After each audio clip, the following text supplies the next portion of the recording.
Hello guys, welcome to class 11 commerce. बहुत बहुत स्वागत है कॉमर्स में आपका। आप लोगों ने कॉमर्स लिया है, कुछ सोच समझ कर ही लिया होगा कि कॉमर्स क्यों ले रहे हैं, कॉमर्स में कुछ फ़ायदे हैं या नहीं। ये ज़रूर आपने सोचा समझा होगा, तभी जाकर के आपने कॉमर्स लिया होगा। चलिए, आपने सोचा समझा है तो अच्छी बात है। फिर भी मैं कुछ एडवांटेजेस बताता हूँ कॉमर्स के कि क्या क्या एडवांटेजेस हैं कॉमर्स पे। पहला ये कि आप पहले कैसे थे ये किसी को कोई फ़र्क नहीं पड़ता। आप पहले 30 वाले थे, 30 वाले मतलब 30% वाले थे, 40% वाले थे, 60% वाले थे, 80% वाले थे, या फिर 90% वाले थे, या फिर 100% वाले थे। किसी को कोई फ़र्क नहीं पड़ता। अगर आप कॉमर्स में आए हो तो आज से आप जो कुछ भी पढ़ोगे ना, वो आपके पास में बैठने वाला टॉपर भी पहली बार पढ़ेगा, आपके पास में बैठने वाला लोअर रैंकर भी पहली बार पढ़ेगा, और आप भी पहली बार पढ़ोगे। सब कुछ नया होने वाला है। कॉमर्स में accounts, cost and tax, business studies, economics, commercial law, preliminaries of auditing, ये सारे सब्जेक्ट्स आज से पहले आप में से किसी बच्चे ने नहीं पढ़ा है। तो आपके पास गोल्डन चांस है कि आप अच्छे से पढ़ करके अच्छा मार्क्स लाइए और अपने आप को अच्छे से रिक्रिएट करिए। उसके साथ साथ आपके टीचर्स भी अलग होंगे। क्लास 10 तक जो टीचर्स आपको पढ़ाते थे, अब वो 11 में आपको नहीं पढ़ाएंगे। तो ये भी आपके लिए फ़ायदा है। क्या फ़ायदा है? क्योंकि आपके पास अब सारे नए टीचर्स होंगे, तो टीचर्स के सामने आपको अपनी अच्छी इमेज बनानी है। उसके अलावा टीचर्स का अच्छा स्टूडेंट्स बनने की कोशिश करनी है। तो ये फ़ायदा हुआ ना। कॉमर्स में इससे भी ज़्यादा बड़ा फ़ायदा है, वो ये है कि आपने सुना होगा, बहुत सारे लोग बोलते हैं कि इस बच्चे को दुनियादारी बिल्कुल भी नहीं आती। ये पढ़ने में तो बहुत अच्छा है, लेकिन दुनियादारी से इसका कोई वास्ता नहीं है। तो उसके लिए कॉमर्स ज़्यादा फ़ायदेमंद है, क्योंकि बच्चों, हम कॉमर्स में दुनियादारी के बारे में ही पढ़ते हैं। दुनियादारी के बारे में ही हम लोग कॉमर्स में पढ़ते हैं। उसके अलावा एक मोस्ट इम्पॉर्टेंट बात जो आपको सही से सुनना और समझना है। आप आज 11 कॉमर्स में आए हो, तो ये जो 11 कॉमर्स है ना, ये आपका बेस है। अगर ये बेस आप स्ट्रॉन्ग कर लेते हो, मेहनत करके पढ़ लेते हो, तो आगे जो आप फर्दर स्टडीज़ करोगे, तो वहाँ पे आपको कोई भी प्रॉब्लम्स, कोई भी परेशानी, कोई भी समस्या आने वाली नहीं है। मैक्सिमम स्टूडेंट्स ये सोचते हैं, अरे ये तो 11 है, बोर्ड्स थोड़ी ना है, हम बोर्ड्स में पढ़ के मार्क्स ले आएंगे। मेरा बच्चा, तुम बोर्ड्स नहीं है, ये बात तो सही है, बट ये आपका बेस है। अगर आपका बेस ही स्ट्रांग नहीं रहेगा, तो बोर्ड्स में आप अच्छे मार्क्स सिक्योर नहीं कर पाएंगे मेरा बच्चा। आपको पता होना चाहिए कि जब हम एक पौधा ज़मीन पे लगाते हैं, तो उसकी जड़ें अगर मजबूत ना हो, तो क्या वो जो उसके पौधे का जो तना निकलता है, या फिर उसमें पत्ता आता है, या फूल आता है, या फल आता है, क्या वो आएगा? तो इससे ये जाहिर होता है कि अगर हमारा बेस स्ट्रांग है, तो हम आगे फर्दर स्टडीज़ में अच्छा कर पाएंगे। चलिए, अब बिना टाइम वेस्ट किए हुए स्टार्ट करते हैं। अगर कुछ भी समझ ना आए तो वापस पूछना, और अगर समझ में आ जाए तो लाइक कर देना, सब्सक्राइब तो 100% करना, और पॉसिबल हो तो शेयर भी कर देना, क्योंकि आप अपने फ्रेंड्स से शेयर करोगे तो वो भी कुछ सीख लेंगे। देखो, मैं बोलता नहीं normally like share and subscribe के लिए, बट आज दिल था इसलिए बोल दिया, क्योंकि दिल तो दिल है भाई, दिल की बात तो माननी चाहिए ना, इसलिए मैंने बोल दिया। तो चलिए स्टार्ट करते हैं। आज हम लोग 11 कॉमर्स का वेरी फर्स्ट टॉपिक स्टार्ट करेंगे, introduction to accounting. Accounting is primarily concerned with recording of financial transactions in the books of accounts and summarizing them and communicating the financial information to users. Accounting primarily का मतलब first concern है किससे? Recording of financial transaction से। Accounting record करता है financial transactions को। Financial transaction का मतलब ऐसा ट्रांजैक्शन जिसमें पैसे का लेन देन हो, in the books of accounts and summarising them and communicating the financial information to users. Accounting क्या करता है बाबू? सारे फाइनेंशियल ट्रांजेक्शन्स को रिकॉर्ड करता है बुक्स ऑफ अकाउंट्स में, उसको समराइज करता है, मतलब बांटता है, अलग अलग करता है, फिर उसको कम्युनिकेट करता है। कम्युनिकेट का मतलब बतलाता है, बताता है द फाइनेंशियल इंफॉर्मेशन, किसके बारे में? फाइनेंशियल इंफॉर्मेशन के बारे में। फाइनेंशियल इंफॉर्मेशन का मतलब जो बिजनेस है, जो ऑर्गेनाइजेशन है, वो लॉस में चल रहा है या प्रॉफिट में चल रहा है, दैट इज़ फाइनेंशियल इंफॉर्मेशन। इसके बारे में बताता है, कम्युनिकेट करता है यूजर्स को। कौन है यूजर्स? वो यूजर्स है इन्वेस्टर्स, मतलब जो पैसे लगाते हैं, एम्प्लॉयज़ जो काम करते हैं, प्रोप्राइटर्स मतलब owners, lenders, suppliers and creditors, customers and debtors, banks, government and their agencies, public and management. इन ये सारे लोग यूज़र्स हैं। इन यूज़र्स को हम लोग क्या देते हैं? इंफॉर्मेशन देते हैं। और जो इंफॉर्मेशन देने के लिए जिस फाइनेंशियल ट्रांजैक्शंस को रिकॉर्ड करते हैं उसको हम लोग बोलते हैं accounting. Accounting finds reference in the Vedas. Accounting पहले वेदास में आता था, रामायण में भी था, and the Mahabharata. But the present system of double entry book keeping was developed in 15th century. अब जो हम लोग अकाउंट्स पढ़ते हैं या फिर अकाउंट्स पढ़ने वाले हैं, वो अब डेवलप हुआ था कब बाबू? 15th सेंचुरी में।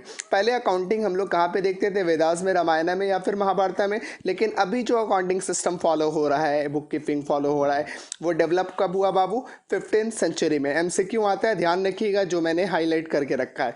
It is believed that double entry bookkeeping was used in Italy in 14th century as Europe advanced in technology, taking business to new heights. तो अभी जो हम लोग सिस्टम फॉलो कर रहे हैं, अकाउंटिंग सिस्टम, ये 15th सेंचुरी में डेवलप हुआ। लेकिन उस वक्त ऐसा माना जाता था कि ये जो डबल एंट्री बुक कीपिंग जो 15th सेंचुरी में डेवलप हुआ, ये इटली में 14th सेंचुरी में ही डेवलप हो गया था। क्योंकि ऐसा माना जाता था कि यूरोप के पास टेक्नोलॉजी एडवांस है, और आपको पता है जिसके पास एडवांस टेक्नोलॉजी है उनका बिजनेस नई ऊंचाई तक जाता है। Fra Luca Pacioli developed a system which became the standard accounting system। ये जो 15th सेंचुरी में एक अकाउंटिंग सिस्टम आया, उसको डेवलप किया फ्रा लूका पैसोली ने। फ्रा लूका पैसोली ये एक इटालियन था। Became the standard accounting system, और इसी के अकाउंटिंग सिस्टम को स्टैंडर्ड अकाउंटिंग सिस्टम माना जाने लगा। ये फ्रा लूका पैसोली है कौन? इसने डबल एंट्री बुक कीपिंग को डेवलप किया। तो जो लोग किसी चीज़ को डेवलप करते हैं या फिर किसी चीज़ को सामने लाते हैं, उसको हम लोग फादर बोलते हैं। क्या बोलते हैं? फादर। तो ये जो फ्रा लूका पैसोली है, ये आपके फादर ऑफ अकाउंट्स है। कौन है ये? Father of accounts. अगर आपसे क्वेश्चन अराइज होता है कि who is the father of accounts, तो आपका आंसर होना चाहिए फ्रा लूका पैसोली। ये आपका फादर ऑफ अकाउंट्स है। क्यों है ये? क्योंकि इन्होंने डबल एंट्री बुक कीपिंग के लिए में double entry book keeping develop किया था 15th सेंचुरी में। The principles of accounting were set out by Lucas Pacioli, published in 1494, that is in 15th century, in his book Summa the Arithmetical Geometria Proportionata। यहाँ पे बोला गया कि the principle of accounting, ये तो आपका 15th century में double entry book keeping develop हो गया, लेकिन जो प्रिंसिपल ऑफ अकाउंटिंग था वो सेट किसने किया था? लूकस पैसोली ने। अब सवाल ये सर, यहाँ पे जो फ्रा लूका पैसोली है और यहाँ पे आपने लूकस पैसोली लिखा, क्या दोनों अलग अलग है? नहीं सर, दोनों सेम है।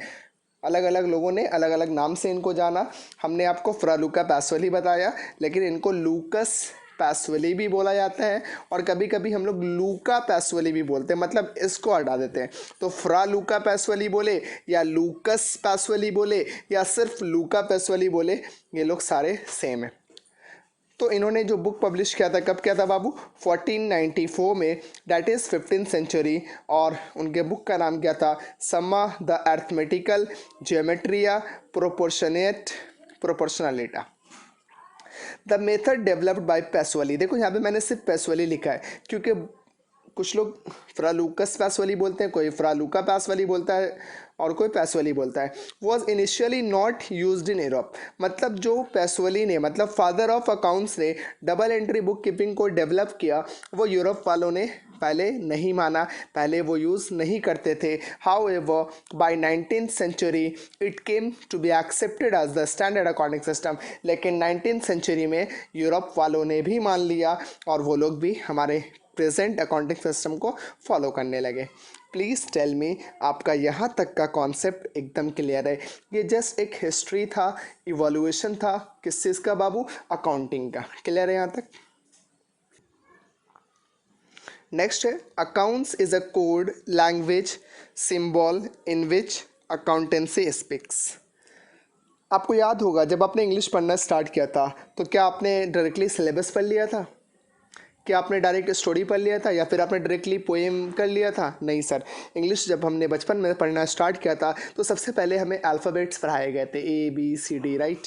तो इसी तरह जब हम लोग अकाउंटिंग स्टार्ट किए हैं आज, तो अकाउंटिंग से पहले हमको लैंग्वेज पढ़ना पड़ेगा। जिस तरह इंग्लिश का लैंग्वेज क्या था, ABCD, उसी तरह अकाउंटिंग का लैंग्वेज है accounts. Accounts is a code language symbol in which accountancy speaks. मतलब अकाउंट्स एक कोड है, लैंग्वेज है या फिर सिंबल है जिसके ज़रिए हम लोग अकाउंटेंसी को बनाते हैं। बात समझ में आ रही है? फॉर एग्जांपल मान लो तुम किसी एक ऐसे सिटी में चले गए जहाँ पर वो लैंग्वेज है जो आपने कभी नहीं सीखा, तब आपको आता नहीं है, तब आपको वहाँ पे किसकी ज़रूरत पड़ेगी? बोलिए। वहाँ पर जब आप जैसे मान लो केरला में चले गए तो जो केरल का लैंग्वेज है वो हमारे कोलकाता के लैंग्वेज से डिफरेंट है, तो हमको किसी की ज़रूरत पड़ेगी ना, ताकि कि मुझे मेरी बात या फिर मेरी बात करवा सके या फिर मुझे कम्युनिकेट करने में हेल्प कर सके। एक मीडिएटर की ज़रूरत पड़ेगी, एक मिडिल मैन की ज़रूरत पड़ेगी। तो उसी तरह if you want to do accounting और अकाउंटेंसी, आपको क्या किसका हेल्प लेना पड़ेगा? अकाउंट्स का। तो अकाउंट्स क्या है? एक कोड है या लैंग्वेज है या फिर सिंबल है जिसके ज़रिए हम लोग अकाउंटेंसी बनाते हैं। अब सवाल है सर अकाउंटेंसी क्या है? Accountancy is an art of recording, classifying, summarizing in a significant manner to interpret the financial position of the organization in terms of money to users। Accountancy एक आर्ट है record करने का, classify करने का, summarise करने का, इन a significant manner, मतलब orderly manner, अच्छे तरीके से। टू इंटरप्रेट, इंटरप्रेट का मतलब कम्युनिकेट, कम्युनिकेट का मतलब बताना, तो इंटरप्रेट का भी मतलब बताना। मतलब अकाउंटेंसी आर्ट ऑफ रिकॉर्डिंग है या क्लासीफाइंग है या समराइजिंग है in a significant manner to interpret, मतलब बताने का। क्या बताने का भाई? Financial position. आपको क्या बताना है? Financial position. मतलब ये जो पहले बात में फाइनेंशियल पोजीशन बताना है किसका? ऑर्गेनाइजेशन का। मतलब आप जो ऑर्गेनाइजेशन चला रहे हो, आप जो ऑर्गेनाइजेशन रन कर रहे हो, उसका फाइनेंशियल पोजीशन कैसा है, किसको बताना है? यूजर्स को बताना है। और in terms of money, that is accountancy. Accountancy क्या है? आर्ट ऑफ रिकॉर्डिंग है या क्लासीफाइंग है या फिर समराइजिंग है in a significant manner, important तरीके से, ताकि हम बता सके, इंटरप्रेट कर सके, कम्युनिकेट कर सके। क्या? फाइनेंशियल पोजीशन किसका? ऑर्गेनाइजेशन का। किसमें? इन टर्म्स ऑफ मनी, मतलब मनी में मेज़र करके। किसको बताना है? यूजर्स को बताना है। मैंने आपको पहले ही बता दिया कि यूजर्स कौन है। यूजर्स कौन है? मेरा प्रोप्राइटर है यूजर्स, ओनर है यूज़र, इन्वेस्टर है यूज़र, गवर्नमेंट है, बैंक है, पब्लिक है। मैं आपको पहले ही बता चुका हूँ यूजर्स कौन है। तो अकाउंटेंसी क्या है? Art of recording, classifying, summarising in a significant manner to interpret the financial position of the organization in terms of money to users। अब यहाँ पे एक वर्ड आर्ट आया जिसको मैंने अंडरलाइन किया है, जो मैंने पहले ही अंडरलाइन कर दिया। अभी जो मैं अंडरलाइन कर रहा हूँ या फिर सर्कल कर रहा हूँ, आप ये सब कुछ मत करना। मैंने जो पहले से नोट्स आपको दिया नोट करने के लिए, और जिन लोग के पास नोट्स नहीं है वो मुझसे मांग सकते हैं। तो ये रिकॉर्डिंग और आर्ट को, क्लासीफाइंग को मैंने अंडरलाइन कर रखा है, या समराइजिंग को भी अंडरलाइन करना है कर लो। तो मैंने पहले से आर्ट को अंडरलाइन कर रखा है, रिकॉर्डिंग को भी कर रखा है, क्लासीफाइंग को भी कर रखा है, समराइजिंग को नहीं किया था मैंने, समराइजिंग को अंडरलाइन कर लीजिएगा। बाकी जो जैसे मैंने दिया वैसे रखिएगा। तो सबसे पहला वर्ड आर्ट। आर्ट का मतलब क्या होता है? Art means what we do. Art का मतलब जो हम करते हैं, हम कुछ भी करते हैं, दैट इज़ आर्ट। हम ड्राइंग करते हैं, हम डिज़ाइनिंग करते हैं, समझ में आ रही ना? तो ये सब चीज़ क्या है? आर्ट है। अब वर्ड है रिकॉर्डिंग। समझना है रिकॉर्डिंग क्या है, एकदम आराम आराम से समझना। It denotes journal. रिकॉर्डिंग को हम लोग किससे डिस्क्राइब कर रहे हैं? It denotes journal. रिकॉर्डिंग का मतलब जर्नल। एक्चुअली में रिकॉर्डिंग का मतलब जर्नल नहीं है, इस डेफिनेशन के अकॉर्डिंगली मैं बता रहा हूँ, इट डिनोट्स जर्नल। यहाँ पे रिकॉर्डिंग का मतलब है journal. Journal is a books of prime. Prime का मतलब वेरी फर्स्ट, ओरिजिनल मतलब रियल, फेक ना होना चाहिए, एंड क्रोनोलॉजिकल एंट्री। बोला यहाँ पे रिकॉर्डिंग का मतलब क्या है? जर्नल। और जर्नल क्या है? बुक्स ऑफ प्राइम एंट्री है। मतलब जो सबसे पहले रिकॉर्ड हम कोई भी चीज़ को, यहाँ पे मैंने बोला ना फाइनेंशियल ट्रांजेक्शन्स को रिकॉर्ड करते हैं, तो जो हम लोग फाइनेंशियल ट्रांजेक्शन्स को रिकॉर्ड करते हैं कहाँ पे करते हैं? जर्नल में करते हैं। कहाँ पे करते हैं सर? जर्नल में रिकॉर्ड करते हैं। इसलिए रिकॉर्डिंग को हम डिनोट्स किससे करते हैं? जर्नल से। जर्नल्स क्या है? Books of prime entry. मतलब कुछ भी होगा, कोई भी ट्रांजेक्शन्स होगा, वो सबसे पहले हम कहाँ पे रिकॉर्ड करेंगे? जर्नल में। इसलिए जर्नल को क्या बोला गया? Prime entry. फिर ओरिजिनल मतलब वो फेक होना नहीं चाहिए, रियल में होना चाहिए। फिर है क्रोनोलॉजिकल। मैं समझाऊंगा क्रोनोलॉजिकल क्या है। एक्चुअली में क्रोनोलॉजिकल का मतलब होता है सीरियली। एग्जाम्पल के तौर पे मान लो अप्रैल महीना चल रहा है, एग्जाम्पल है ये, नोट मत करना। अप्रैल 1 हम पहले लिखे, फिर हम लिख रहे हैं अप्रैल 3, अब हम लिख रहे हैं अप्रैल 5, उसके बाद हम लिख रहे हैं अप्रैल 4, फिर मैंने अलग से लिखा अप्रैल 1, अप्रैल 2, अप्रैल 10, अप्रैल 16, फिर मैंने लिखा अप्रैल 5, अप्रैल 3, अप्रैल 6, अप्रैल 30। यहाँ पे 3 एग्जाम्पल दिया मैंने। इन 3 एग्जाम्पल के अंदर में एक ही एग्जाम्पल सही है, मतलब क्रोनोलॉजिकली एक ही एग्जाम्पल है। जैसे देखो अप्रैल 1, 3, 5, 4, अप्रैल 1, 2, 10, 16, अप्रैल 5, 3, 6, 30। तो क्रोनोलॉजिकली जो मैंने बताया, क्रोनोलॉजिकल यहाँ पे सिर्फ एक ही है, या तो ये वाला एग्जाम्पल है, या तो ये वाला, या तो ये वाला। तो आपको बताना है कि इन तीनों में से क्रोनोलॉजिकल कौन सा है। मुझे पता है आपको ये बात पता नहीं है कि क्रोनोलॉजिकल का मतलब क्या होता है, फिर भी मैं जस्ट जानना चाहता हूँ कि क्रोनोलॉजिकल कौन सा है। कमेंट करके अभी बताओ कि ये कौन सा है। मतलब इन तीनों एग्जाम्पल में से मान लो example number 1, example number 2, example number 3, which one is correct. मतलब कौन सा क्रोनोलॉजिकल है, एग्जाम्पल 1 और एग्जाम्पल 2, एग्जाम्पल 3। अगर आपको लगता है एग्जाम्पल 1 क्रोनोलॉजिकल का है तो आप लिखिए एग्जाम्पल 1 इज़ क्रोनोलॉजिकल।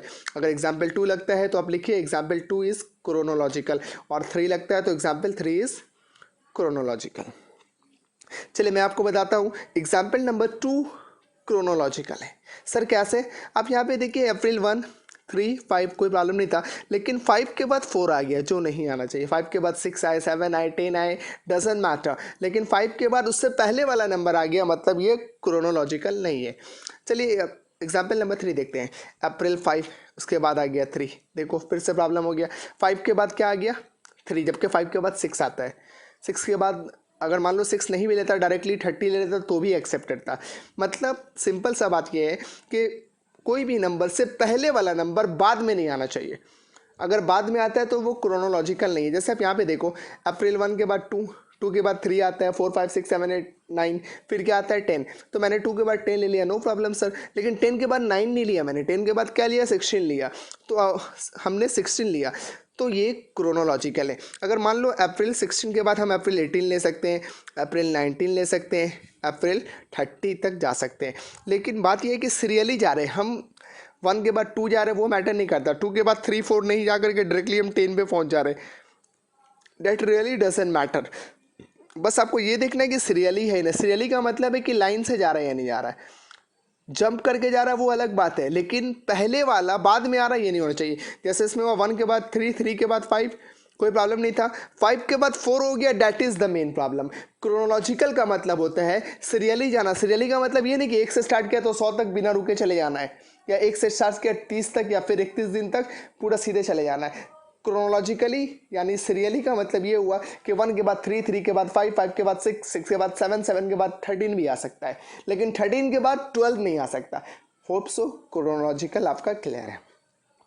चलिए वर्ड जर्नल समझाते हैं। आपको पता होना चाहिए जर्नल 2 वर्ड से बना है, जर और नल से। जर का मतलब मैंने बताया सन, और नल का मतलब होता है राइज। ये मेरा क्रिएटिव है, तो जर का मतलब सन और नल का मतलब राइज। तो बच्चों आपको पता है सनराइज तो डेली होता है, सनराइज क्या होता है? डेली होता है। सन डेली उगता है ना। तो जर का मतलब सन, सन को मैंने डेली से डिस्क्राइब किया, और नल का मतलब राइज, और राइज को मैंने राइटिंग से डिस्क्राइब किया। तो for your kind information, journal का मतलब होता है डेली राइटिंग। जर्नल का मतलब क्या होता है बाबू? Daily writing. मतलब हम लोग डेली बेसिस में जर्नल को रिकॉर्ड करते हैं।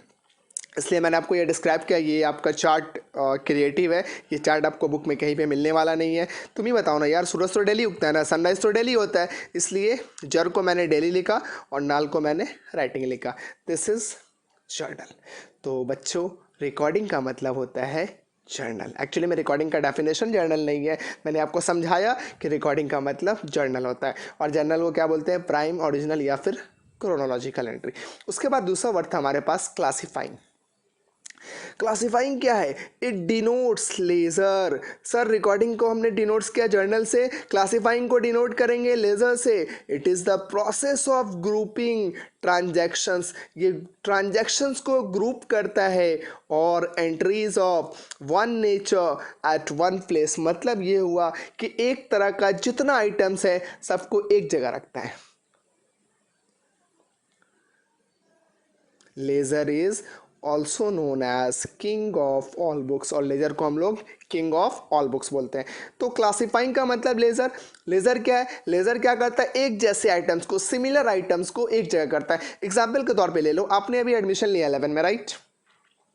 तो आर्ट्स, कॉमर्स, साइंस 3 ग्रुप हुआ।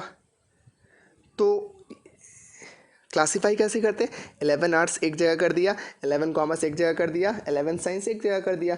अब कॉमर्स में जितने बच्चे आए हमने उसको कहाँ पे लिखा? 11 कॉमर्स में लिखा। 11 कॉमर्स क्या ग्रुप है। फिर साइंस में जितने बच्चों ने एडमिशन लिया मैंने कहाँ पे लिखा उसका नाम? 11 साइंस में। फिर आर्ट्स में जितने बच्चों ने लिया उसको हमने कहाँ पे लिखा? 11 आर्ट्स। तो 11 आर्ट्स, 11 कॉमर्स, 11 साइंस, ये क्या है? एक ग्रुप है। और इस ग्रुप के अंदर एक जैसे बच्चे, एक जैसे मतलब एक स्ट्रीम वाले बच्चे को एक जगह मैंने किया, दैट इज लेजर। उसके बाद है summarising. It denotes trial balance and it is a statement. बच्चों, आपको ये एक चीज़ मैं एहसास करा दूं, फिलहाल तो मैं ऑनलाइन हूँ, ऑफलाइन तो हूँ नहीं, रिकॉर्डेड वीडियो, सॉरी हाँ ऑफलाइन तो हूँ नहीं, रिकॉर्डेड वीडियोस के थ्रू पढ़ा रहा हूँ, वरना मैं आपको बुक में दिखाता कि ये जो बात हमने करा, रिकॉर्डिंग, क्लासिफाइंग एंड समराइजिंग, इन 3 बातों का मैंने मीनिंग्स बताया। पहले का जर्नल, दूसरे का लेज़र, तीसरे का ट्रायल बैलेंस। आपको ये जानकर खुशी होगी या फिर आश्चर्य होगा, मुझे नहीं पता, लेकिन मैं आपको बता दूं, ये आपका बुक का एक चैप्टर है, जर्नल, लेज़र, ट्रायल बैलेंस। समझ में आ रहा है कुछ? तो पता ये चला कि मैंने डेफिनेशन के अंदर से एक चैप्टर निकाल दिया। एक चैप्टर का नाम क्या है? जर्नल है, एक का लेज़र है और एक का ट्रायल बैलेंस है। आप बुक खोल के देख लेना, कंटेंट्स ओपन करना, आपको मिलेगा जर्नल नाम की चीज़, लेज़र नाम की चीज़ और ट्रायल बैलेंस की नाम की चीज़। मतलब ये 3 चीज़ आपको आपके बुक में मिलेगा जो मैंने आपको डेफिनेशन से करवाया है। प्लीज़ टेल मी, आपका ये कॉन्सेप्ट एकदम क्लियर है? If still there is any confusion please comment करके पूछिएगा। अब है यूजर्स ऑफ अकाउंटिंग इन्फॉर्मेशन। मैंने आपको यूजर्स के बारे में पहले ही बता दिया है, लेकिन वहाँ पे मैंने अच्छे से डिस्क्राइब नहीं करा था। यूजर्स एक्चुअली में 2 टाइप के होते हैं, पहला है इंटरनल यूज़र और दूसरा है एक्सटर्नल यूज़र। इंटरनल यूज़र कौन है? एग्जाम में आता है सवाल, ध्यान रखिएगा। Internal user owners and proprietors है। आपको पता है कि ओनर्स एंड प्रोप्राइटर्स यूजर्स है, मैंने आपको बताया कुछ देर पहले एग्जाम्पल में, लेकिन आपको ये नहीं पता था कि ये लोग कौन से यूज़र है? इंटरनल यूज़र है। तो अभी आपको पता चला ना कि ये लोग कौन से यूज़र है? इंटरनल यूज़र है, तो याद रखिएगा। फिर मैनेजमेंट, आपको पता है मैनेजमेंट यूज़र है, लेकिन आपको ये बात नहीं पता था कि ये इंटरनल यूज़र है। उसके बाद है एम्प्लॉयज़, ये भी आपका इंटरनल यूज़र है। अब आते हैं एक्सटर्नल यूज़र की तरफ। एक्सटर्नल में कौन है? इन्वेस्टर्स है, बैंक्स है, क्रेडिटर्स है, डेटर्स है, गवर्नमेंट्स एंड इट्स अथॉरिटीज़ है एंड पब्लिक है, और भी बहुत सारे, मैंने इतना ही लिखा है यहाँ पर। उसके बाद है functions of accounting. Functions of accounting का सबसे पहला पॉइंट है मेजरमेंट। हमें यहाँ पे फुल डिस्क्राइब नहीं करना है, बस हम पॉइंट लिख दिए कि फंक्शन ऑफ अकाउंटिंग में क्या क्या आता है। ये थ्योरी पोर्शन है जो आपको PDF के थ्रू प्रोवाइड कर दिया जाएगा जब हम लोग पढ़ेंगे उसको। तो अभी MCQ को याद रखने के लिए याद रखना पड़ता है फंक्शंस ऑफ अकाउंटिंग, मेजरमेंट या forecasting, decision making, comparison and evaluation, control, government regulation and taxation. These are the function of accounting. उसके बाद है ऑब्जेक्टिव्स ऑफ अकाउंटिंग. पहला है सिस्टमेटिक रिकॉर्डिंग ऑफ ट्रांजेक्शंस.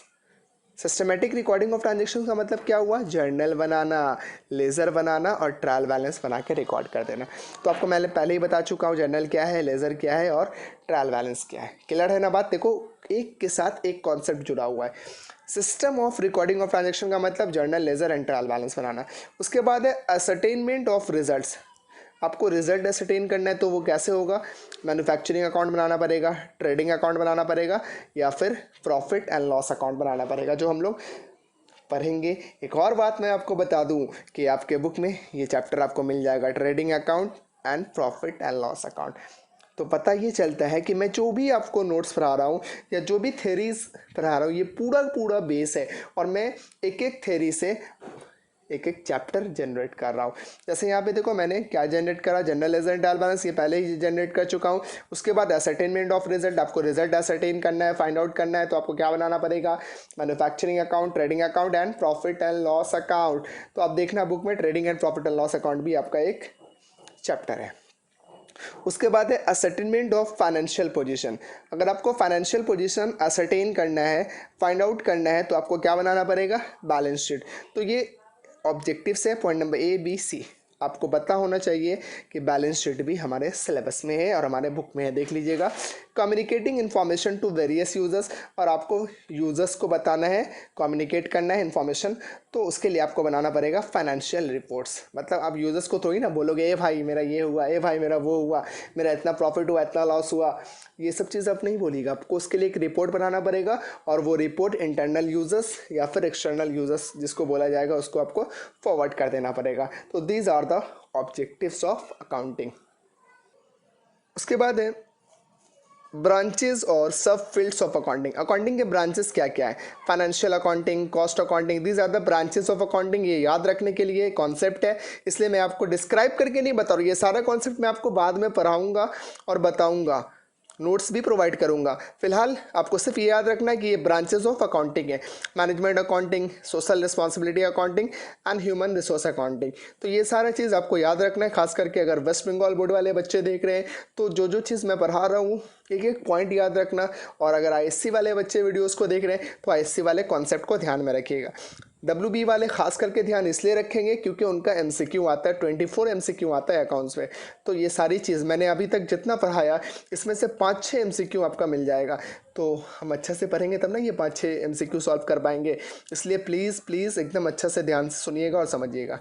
उसके बाद है system of accounting. There are 2 system, एक डबल एंट्री सिस्टम है और एक सिंगल एंट्री सिस्टम है. For your kind information, double entry system भी आपका एक चैप्टर है और सिंगल एंट्री सिस्टम भी आपका एक चैप्टर है. उसके बाद है book keeping. Sir book keeping क्या है? Book keeping is an activity concerned with the recording of financial transaction. Book keeping क्या एक एक्टिविटी है जो कंसर्न्ड है क्या करने के लिए? रिकॉर्डिंग करने के लिए. क्या रिकॉर्ड करती है? फाइनेंशियल ट्रांजैक्शंस को रिकॉर्ड करती है in a systematic manner and classify them into the ledger. मतलब वो पहले जर्नल बनाती है, फिर लेज़र बनाती है और फिर ट्रायल बैलेंस बनाती है. तो बुक कीपिंग का एग्जाम्पल क्या है? Journal, ledger and trial balance. फिर से बता रहा हूँ, book keeping is an activity concern with the recording of financial transaction. Book keeping activity है जिसका काम है फाइनेंशियल ट्रांजेक्शंस को रिकॉर्ड करना इन अ सिस्टमेटिक मैनर, फिर उसको क्लासीफाई करना लेज़र में. तो जर्नल क्या है, लेज़र क्या है, आपको अच्छे से पता है. और बुक कीपिंग का एग्जाम्पल क्या है? Journal, ledger and trial balance. चलो अब मैं आपको बताता हूँ एक बात. आपको याद होगा या याद नहीं होगा तो सुन लो. जब आपने कॉमर्स लिया होगा ना तो बहुत सारे बच्चों ने बोला अरे यार कॉमर्स ले रहा है तुम, कॉमर्स तो बहुत ईजी है. आर्ट्स वालों ने तो बोला ही होगा, साइंस वालों ने भी बोला होगा अरे कॉमर्स तो ईजी है. For your kind information, commerce easy है या नहीं है वो तो बात की बात है. मैं आपको बता दूं कि अकाउंटेंसी या accounting is an art as well as science. मतलब अकाउंट्स आर्ट भी है और साइंस भी है. मैं प्रूव करता हूं कि अकाउंट्स आर्ट कैसे है और साइंस कैसे है. पहले मैं एक एग्जांपल दूंगा, फिर ये जो डेफिनेशन लिखा है ये पढ़ूंगा. मैं जब एग्जांपल दे दूंगा ना तो डेफिनेशन समझाने की मेरे को ज़रूरत नहीं पड़ेगी, बट फिर भी मैं समझाऊंगा, टेंशन लेने का ज़रूरत नहीं है. अकाउंटेंसी आर्ट क्यों है, सबसे पहले ये बताऊंगा। आर्ट का मतलब होता है टेक्निक। आर्ट का मतलब क्या होता है? टेक्निक। तो अकाउंटेंसी आर्ट इसलिए है क्योंकि इसमें हम लोग डिफरेंट डिफरेंट टेक्निक्स यूज़ करते हैं to find out profit and financial position. बात समझ में आ रही है? आर्ट का मतलब होता है techniques. Art means what we do. Art का मतलब है जो हम लोग करते हैं। तो आर्ट हम लोग टेक्निक को बोलते हैं। जैसे तुम ड्राइंग कर रहे हो, टेक्निक है ये टेक्निकल चीज़ है। तुम ड्राइंग के अलावा मान लो ड्राइंग नहीं कर रहे हो, तुम स्केच बना रहे हो किसी का, ये भी एक तरह का ड्राइंग ही है। तो अगर तुम ड्राइंग कर रहे हो या फिर किसी का स्केच कर रहे हो, ड्राइंग का मतलब है डिज़ाइन बनाना और स्केच का मतलब है किसी की पिक्चर बनाना। तो तुम ड्राइंग कर रहे हो या फिर स्केच कर रहे हो तो ऐसे थोड़ी ना हो जाता, ये टेक्निक है। ये क्या है? एक टेक्निक है। तो आपको ड्राइंग या फिर क्या नाम है स्केच करने के लिए आपको टेक्निक का इस्तेमाल करना पड़ता है। उसी तरह अकाउंटेंसी में डिफरेंट डिफरेंट टेक्निक्स को यूज़ करते हैं। किस लिए? ताकि हम लोग प्रॉफिट अपना पता कर सके, अपना फाइनेंशियल पोजीशन जान सके। इसलिए अकाउंटेंसी को आर्ट बोला गया। अब रहा साइंस। साइंस क्यों बोलते हैं सर अकाउंटिंग को? साइंस इसलिए बोलते हैं क्योंकि जिस तरह साइंस में कुछ प्रिंसिपल्स होते हैं उसी तरह अकाउंटिंग की भी कुछ प्रिंसिपल होते हैं, इसलिए अकाउंटिंग को साइंस बोला जाता है। तो पता चला अकाउंटेंसी आर्ट क्यों है और साइंस क्यों है। चलो डेफिनेशन देखते हैं। Accounting is an art as well as science. Art is the technique which help us to achieve our desired objectives. Art एक टेक्निक है जो हेल्प करता है अपना ऑब्जेक्टिव पूरा करने के लिए, अपना ऑब्जेक्टिव को अचीव करने के लिए, अपना ऑब्जेक्टिव को अचीव करने के लिए, अपना टारगेट को अचीव करने के लिए। कौन सा टारगेट? डिज़ायर्ड ऑब्जेक्टिव, मतलब मेरी ख्वाहिश के मुताबिक मेरा एक टारगेट है जो चीज़ होना चाहिए, तो उसको अचीव करने के लिए आर्ट हेल्प करता है। तो अकाउंटेंसी क्या? Is an art of recording, classifying and summarising the financial transactions. It help us in knowing the financial performance, मतलब financial position and financial position of the business. तो art क्या करता है? हमें हेल्प करता है ताकि के हम लोग क्या कर सके, अपने बिजनेस का financial performance and financial position जान सके।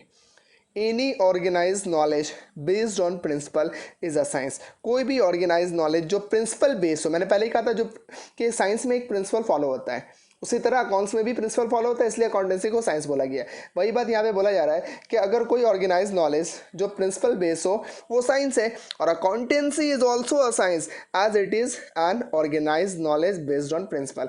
अकाउंटेंसी भी एक ऑर्गेनाइज नॉलेज है प्रिंसिपल बेस के हिसाब से, इसलिए अकाउंटेंसी आर्ट भी है और साइंस भी है। नेक्स्ट है हमारा साइड्स ऑफ अकाउंट। साइड्स बोलिए या फिर एस्पेक्ट्स। तो there are two sides in accounts. एक को बोलते हैं हम लोग डेबिट, जिसको हम लोग डी आर से लिखते हैं, ये डी आर है। और एक होता है क्रेडिट, जिसको हम लोग सी आर से लिखते हैं। आपसे एक सवाल है, डी आर का फुल फॉर्म क्या होता है? अब मत बोलना सर डी आर का फुल फॉर्म डेबिट होता है। एक्चुअली में ये जो डी आर लिखा ना, ये डेबिट का शॉर्टकट है, शॉर्टकट हम लोग यूज़ करते हैं। सी आर क्रेडिट के लिए यूज़ किया जाता है। एक्चुअली में डी आर का फुल फॉर्म डेबिट रिकॉर्ड होता है और सी आर का फुल फॉर्म क्रेडिट रिकॉर्ड होता है। लिखते हैं हम लोग डेबिट को डी आर से, क्रेडिट को सी आर से लिखते हैं। तो डी आर का मतलब डेबिट होता है लेकिन उसका फुल फॉर्म डेबिट रिकॉर्ड होता है। चलिए, the word debit is derived from the Latin word debere. Debit word कहाँ से आया? डिबेयर से आया, जिसका मतलब होता है लेना। डेबिट का मतलब लेना।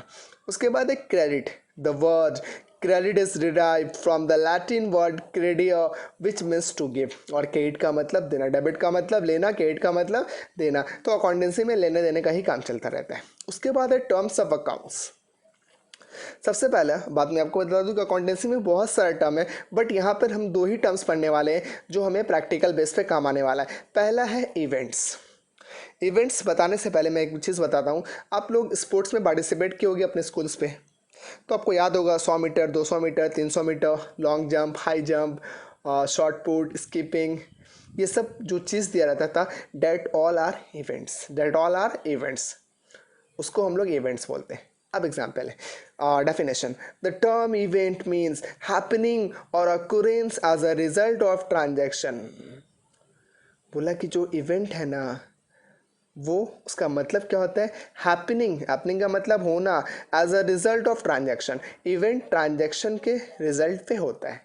The term event means happening or occurrence as a result of transaction. बोला कि इवेंट वो है जिससे ट्रांजैक्शन बनता है, इवेंट वो है जिसके होने पर ट्रांजैक्शन बन भी सकता है, ट्रांजैक्शन बन नहीं भी सकता। एग्जाम्पल क्या है इवेंट का? Inventory, gross profit and net profit. In general event is not measured in terms of money. Generally event का मतलब वह होता है जो मनी में मेजर नहीं किया जाता। अब एग्जाम्पल देता हूँ, मान लो मेरा बर्थडे है, ठीक है, मान लो मेरा बर्थडे आज है नहीं, फिर भी मान लो आज मेरा बर्थडे है और मुझे मेरे पापा ने एक मोटरसाइकिल दिलवाया, ठीक है, ध्यान से सुनना, एक मोटरसाइकिल दिलवाया। तो अब तुम बताओ कि क्या इस मोटरसाइकिल के लिए मेरे पापा मुझसे पैसे लेंगे? ऑब्वियसली नहीं लेंगे, है ना। मुझे मोटरसाइकिल मिला, इसके बदले में मुझे कुछ नहीं देना पड़ा, that is an event. Is that clear? Event क्या है? चलो नेक्स्ट एग्जाम्पल लेते हैं। आप किसी के शादी में जाते हो, ठीक है, तो ऐसे तो मुंह उठा के चले जाओगे नहीं, किसी के शादी में जा रहे हो कुछ ना कुछ लेकर के जाते हो, राइट। तो जब आप किसी के शादी में जाते हैं, कुछ लेकर के जाते हैं, तो क्या बदले में भी वो कुछ आपको देता है? आप मान लो कोई सामान दिए या फिर आपने पैसे दिए, तो क्या बदले में आपको कुछ मिलता है? नहीं सर। आप बोलिएगा सर खाना मिलता है, आप बोलिएगा सर बहुत सारा स्टार्टर भी मिलता है। अब वे गधों, मैं जानता हूँ स्टार्टर भी मिलता है, खाना भी मिलता है, बट वो खास आपके लिए नहीं होता। वहाँ पे जितने लोग आए सबके लिए इंतज़ाम होता है ना। तो वहाँ पे जो आप दे रहे हो बदले में आपको कुछ नहीं मिल रहा है, that is an event. Clear हो रहा है कि इवेंट क्या है? अगर क्लियर नहीं है तो प्लीज़ पूछ लीजिएगा। इवेंट सिंपली क्या है? एक ऐसा चीज़ जो मनी में मेजर नहीं होता हो। मनी में मेजर नहीं होने का मतलब है कि आप अगर कुछ दे रहे हो तो बदले में आपको कुछ नहीं मिल रहा है। Is that clear? Next, transactions. It is a financial event which can be express in terms of money. Transaction एक इवेंट है तो इवेंट ट्रांजैक्शन है? नहीं सर, ट्रांजैक्शन इवेंट है। मैंने कहा ना, इवेंट मैटर करता है किसके होने पर? ट्रांजैक्शन के होने पर। मतलब इवेंट हैपेंस और occurrence as a result of transaction. Transaction होगा या नहीं होगा ये डिपेंड करता है इवेंट पर, इसलिए बोला गया it is a financial event which can be express in terms of money. एक फाइनेंशियल इवेंट जो मनी में मेजर किया जाता है उसको हम लोग ट्रांजैक्शन बोलते हैं। इवेंट ही ट्रांजैक्शन है, बात याद रखना, इवेंट ही ट्रांजैक्शन है। यहाँ पे मैंने एक बात लिखा, all transactions are events but all events are not transaction. सारा ट्रांजैक्शन इवेंट्स है, याद रखना, सारा ट्रांजैक्शन, जो भी ट्रांजैक्शन बना है वो इवेंट से बनता है, लेकिन सारे इवेंट्स ट्रांजैक्शंस नहीं होते हैं सर। चलिए ट्रांजैक्शन एग्जांपल देता हूँ। मैंने सैलरी पे किया, मैंने सैलरी पे किया, इवेंट है या ट्रांजैक्शन है? सर ट्रांजैक्शन है। वाई? आप सैलरी पे कर रहे हो, हाँ पे तो कर रहा हूँ, तो बदले मुझे क्या मिल रहा है? बदले में वो जिसको आप पे कर रहे हो वो आपके लिए काम कर रहा है, इसलिए आप उसको सैलरी पे कर रहे हो, मतलब ये ट्रांजैक्शन है। इज दैट क्लियर कि ट्रांजैक्शन क्या है? ट्रांजैक्शन वो है जो मनी में मेजर होता है और इवेंट वो है जो मनी में मेजर नहीं होता है। प्लीज़ टेल मी, आपका एकदम क्लियर है? अगर क्लियर है तो आपका होमवर्क होने वाला है, नहीं क्लियर है तो भी मैं आपको होमवर्क दूंगा, इसलिए प्लीज़ अगर ज़रा बराबर भी कन्फ्यूज़न है, make it clear now. Event वो है जो मनी में मेजर नहीं होता है और ट्रांजैक्शन वो है जो मनी में मेजर होता है। चलिए आगे बढ़ते हैं। Rules of accounts. There are two rules in accounts, golden rule जिसको हम लोग ट्रेडिशनल रूल भी बोलते हैं और एक है मॉडर्न रूल। सबसे पहले हम लोग पढ़ेंगे गोल्डन रूल। समझिएगा बाबू सही से, बहुत अच्छे से समझाने वाला हूँ। अगर आपने मेरा गोल्डन रूल या मॉडर्न रूल अच्छे से पढ़ लिया, अच्छे से समझ लिया, तो मैं गारंटी देता हूँ कि आगे जो आप पढ़ोगे उसमें कोई परेशानी नहीं होगी आपको। Under the golden rule accounts classified into following categories. सबसे पहले गोल्डन रूल में आता है पर्सनल अकाउंट। पर्सनल अकाउंट का मतलब क्या होता है? It denotes a particular person, firm और इंस्टीट्यूशन। पर्सनल अकाउंट किसको बोलते हैं? पर्टिकुलर पर्सन को बोलते हैं। किसको बोलते हैं? फर्म को बोलते हैं या फिर इंस्टीट्यूशन को। अगर आपको पर्सनल अकाउंट पहचानना है तो सिर्फ तीन बातें याद रखनी है। Number one, particular person, another firm and last one is institution. ये तीन ही पर्सनल अकाउंट है, इसके अलावा कोई भी पर्सनल अकाउंट नहीं हो सकता। याद रखना, पर्सनल अकाउंट कितने तरीके के होते हैं? सिर्फ तीन। पहला कौन है? Particular person. पर्टिकुलर पर्सन का मतलब मैं और आप, मतलब every human being, every natural person, जिसको गॉड ने बनाया हो, जिसको गॉड ने क्रिएट किया हो, वो सारे के सारे कौन है? पर्सनल अकाउंट है। पर्सनल अकाउंट मतलब मैं भी पर्सनल अकाउंट हूँ, तुम भी पर्सनल अकाउंट है। एग्जाम्पल राम, श्याम, आसिफ, आकिब, कुछ भी मतलब किसी भी इंसान का नाम, दे आर पर्सनल अकाउंट। मैंने यहाँ पे एग्जाम्पल लिखा पर्टिकुलर पर्सन, आसिफ, फहद, राहिल, राम, श्याम, कुछ भी लिख सकता है तुम। ये सारा का सारा क्या है? पर्सनल अकाउंट है। Is that clear? Personal account क्या है? पर्सनल अकाउंट में सबसे पहले कौन आते हैं? पर्टिकुलर पर्सन, मतलब कोई भी इंसान पर्सनल अकाउंट है। उसके बाद है फर्म। फर्म का मतलब बिजनेस, ऑर्गेनाइजेशन। तो कोई भी company, ABC company, partnership firm, XYZ limited, this all are personal account. तो पहले हमने पढ़ा पर्सनल अकाउंट में फर्म, पर्टिकुलर पर्सन मतलब ह्यूमन बींग, ह्यूमन बींग का मतलब natural person.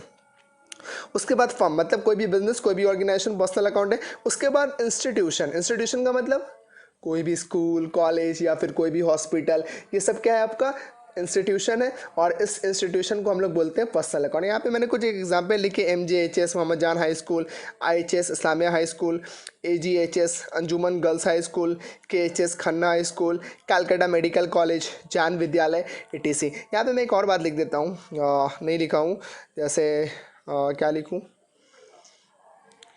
Albany hall public school, Albany hall public school, Tatia high school, THS, this all are personal account. चलो मैं एक आसान कॉन्सेप्ट बताता हूँ पर्सनल अकाउंट समझने का। अगर कोई भी चीज़ है, उसका रिलेशन इंसान से है, उसका रिलेशन किससे है? इंसान से है, तो पर्सनल अकाउंट है। एग्जाम्पल दूँ, स्कूल में पढ़ने कौन जाता है? मैं, आप, मेरे बच्चे, आपके बच्चे, या आपके भाई बहन, यही नहीं जाते हैं? या फिर जानवर जाते हैं स्कूल में पढ़ने के लिए? नहीं ना।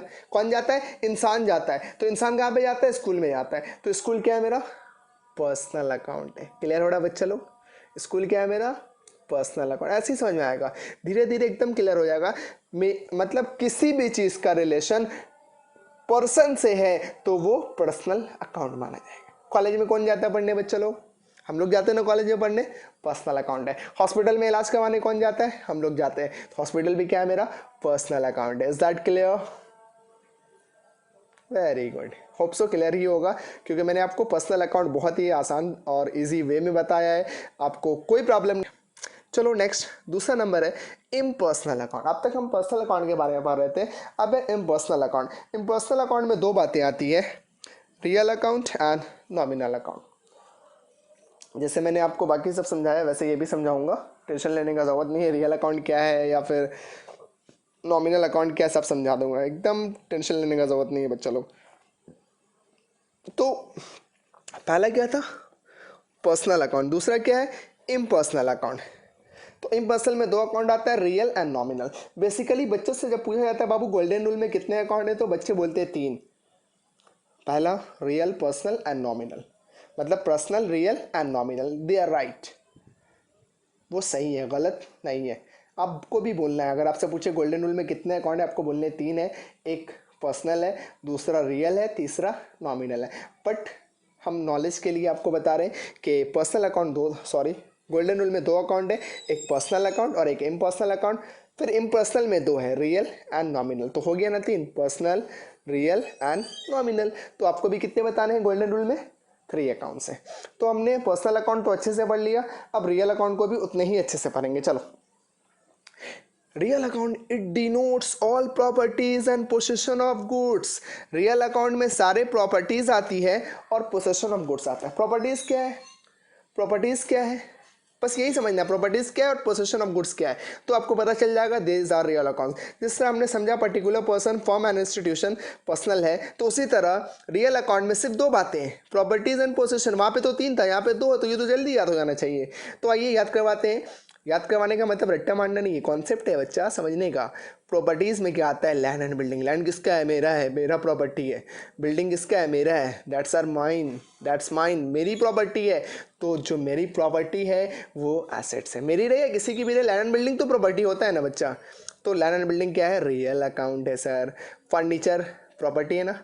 फर्नीचर प्रॉपर्टी है या नहीं? फर्नीचर एंड फिक्चर बोलते हैं या फिर फर्नीचर एंड फिटिंग्स बोलते हैं। तो फर्नीचर या फिक्चर्स या फिर फर्नीचर एंड फिटिंग्स, ये भी प्रॉपर्टीज़ है। प्लांट एंड मशीनरी प्रॉपर्टी है। मोटर कार प्रॉपर्टी है, 4 चक्का, मोटर बाइक प्रॉपर्टी है या नहीं है? तो जितना भी प्रॉपर्टीज़ है सब का सब real account. Is that clear? आपका बुक प्रॉपर्टीज़ है, आपका का है बाबू? Real account. टेलीविज़न प्रॉपर्टी है आपका, रियल अकाउंट। अलमीरा प्रॉपर्टी है आपका, रियल अकाउंट। रेफ्रिजरेटर प्रॉपर्टी है आपका, रियल अकाउंट। क्लियर हो रहा ना बाबू कि जितना भी प्रॉपर्टीज़ है सब क्या होगा, रियल अकाउंट होगा। तो हमें ये सारा चीज़ याद नहीं करना, हमें ये याद करना है कि वो प्रॉपर्टीज़ है तो रियल अकाउंट है। आपको ये समझना है कि प्रॉपर्टीज़ क्या है। उसके बाद है possession of goods. Possession of goods तो और भी इजी है। यहाँ पे मैंने एग्जांपल लिया goodwill, trademark, copyright, patent, lease hold property, free hold property. यहाँ पे लिखा नहीं मैंने बहुत सारा, free hold premises, this all are possession of goods. Sir possession of goods का मतलब क्या होता है? मतलब ये होता है जैसे गुडविल, मान लो हल्दीराम तो मेन एक ही है ना, लेकिन हमको बहुत सारे ब्रांचेस मिल जाते हैं, राइट। आप हर जगह देख लो, रिपन स्ट्रीट में देख लो, मल्लिक बाज़ार में देख लो, पार्क स्ट्रीट में देख लो, बहुत सारी जगह पे तुमको हल्दीराम मिल जाएगा ना बच्चा लोग।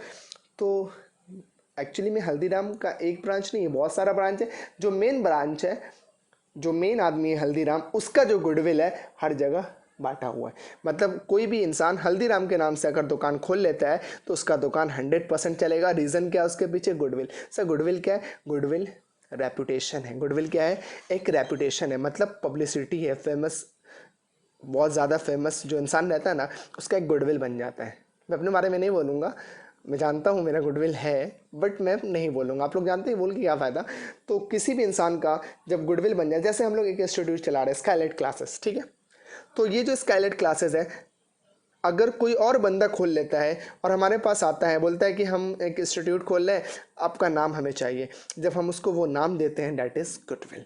मेरे नाम की वजह से वो चलता है, बदले में वो मुझे कुछ पे करता है। उसको हम लोग बोलते हैं पोसेशन ऑफ गुड्स। मतलब मैंने उसको पोजीशन दिया है बस, और कुछ नहीं दिया है। हमने उसको एक पोजीशन दिया है, हमने उसको एक नाम दिया है। तो ये भी क्या है? मेरा प्रॉपर्टी है।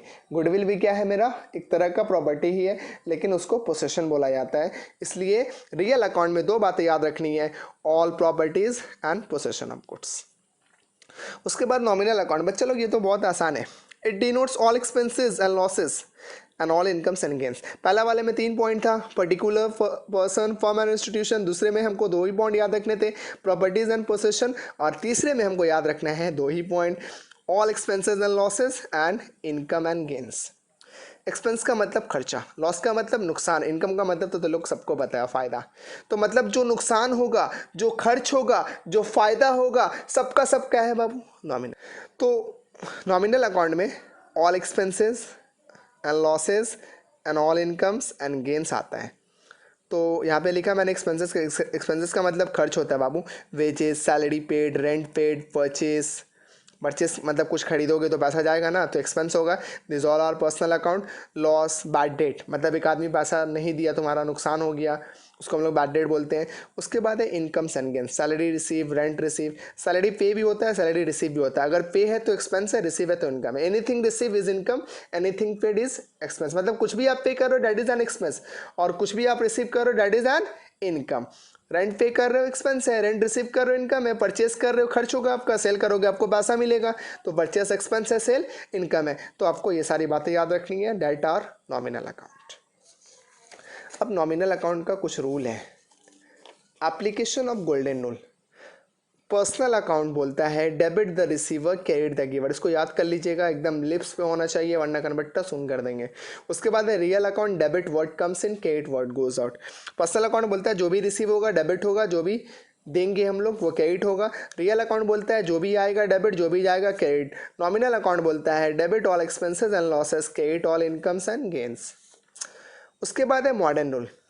Under the modern rule accounts are classified into following category. Golden rule में हमने 3 बातें पढ़ी, पर्सनल, रियल एंड नॉमिनल। हम लोग मॉडर्न रूल में 4 बातें पढ़ेंगे, assets, liabilities, expenses and incomes. Assets क्या है? प्रॉपर्टीज़ है। लायबिलिटीज़ क्या है? लायबिलिटीज़ मान लो कि तुम किसी से पैसा लिए हो और उसको वापस देना है, डैट इज़ लायबिलिटी। उसके बाद बस इन जनरल समझा रहे हैं, अलग अलग से इसका टर्म आपको बढ़ाएंगे। उसके बाद एक्सपेंसेस, जो भी खर्च करेंगे एक्सपेंस है, और जो भी पैसा आएगा इनकम है। Application of modern rule. Assets debit when increase, credit when decrease. Expenses का रूल सेम है, debit when increase, credit when decrease. Liabilities debit when decrease, credit when increase. Incomes debit when decrease, credit when increase. मतलब ये हुआ कि अगर liabilities income को एक साथ पढ़ लिया जाए तो ज़्यादा फायदा है हमारे लिए, और असेट्स एंड एक्सपेंसेस को एक साथ पढ़ेंगे तो ज़्यादा फायदा है, क्योंकि असेट्स एंड एक्सपेंसेस का सेम रूल है। Debit when increase, credit when decrease, दोनों का सेम रूल है। कोई एक याद करेंगे काम बन जाएगा। उसी तरह लायबिलिटीज़ और इनकम का सेम रूल है, डेबिट व्हेन डिक्रीज, देख लो, क्रेडिट व्हेन इंक्रीज, है ना। तो हम लोग एक याद करेंगे, दोनों का काम हो जाएगा। एसेट्स एंड एक्सपेंसेस का रूल क्या है बच्चा लोग? Debit when increase, credit when decrease. Liabilities income का रूल क्या है? Debit when decrease, credit when increase. Please tell me guys, आपका आज का क्लास जो बेसिक कॉन्सेप्ट था